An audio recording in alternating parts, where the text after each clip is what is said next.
But shortly after I started to practice law, I hung out my shingle, and I didn't have any clients, and I didn't have any prospective clients.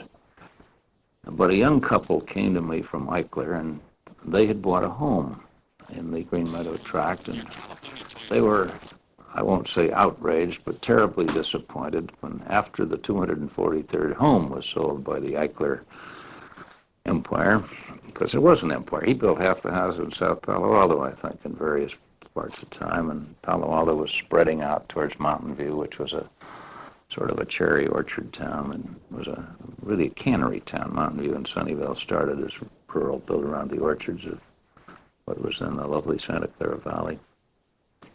And after he'd sold the 243rd home, it appeared in the paper that Mr. Eichler had leased the swimming pool to a famous swimming pool operator who was going to pay a substantial sum of money and give swimming lessons on the property. And the residents said, well, if he's going to lease it, how many hours a day is he going to lease it for, and will we only get it in the odd hours? And it appeared that that was the case.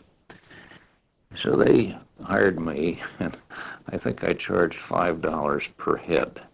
I don't think all 243 homes had been purchased then, but in any event, at least 50 people put up $5 each and came to me, and I found a case where the identical thing had happened back in the 20s in a park north of Los Angeles in the mountains, where they had sold homes based on a common use of a common area, and then the developer had sort of pulled back the unrestricted use of the common area.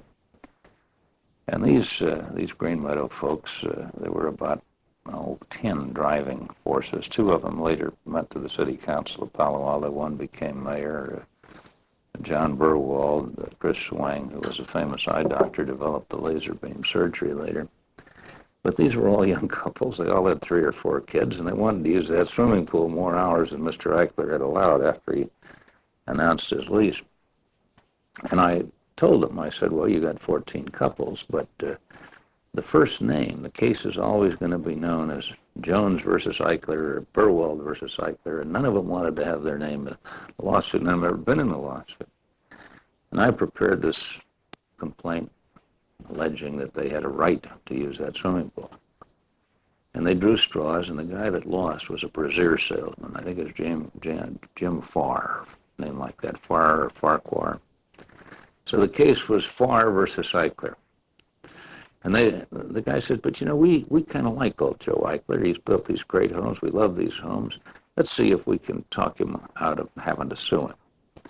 So Burwald and Swing and I went over to see Joe Eichler, and we sat in his office, and I said, Joe, we all have a lot of respect for you. Here's the complaint we've got to file tomorrow in case you're going to stick to this position that these people don't want to or don't get to use the pool except when your swimming instructor allows them.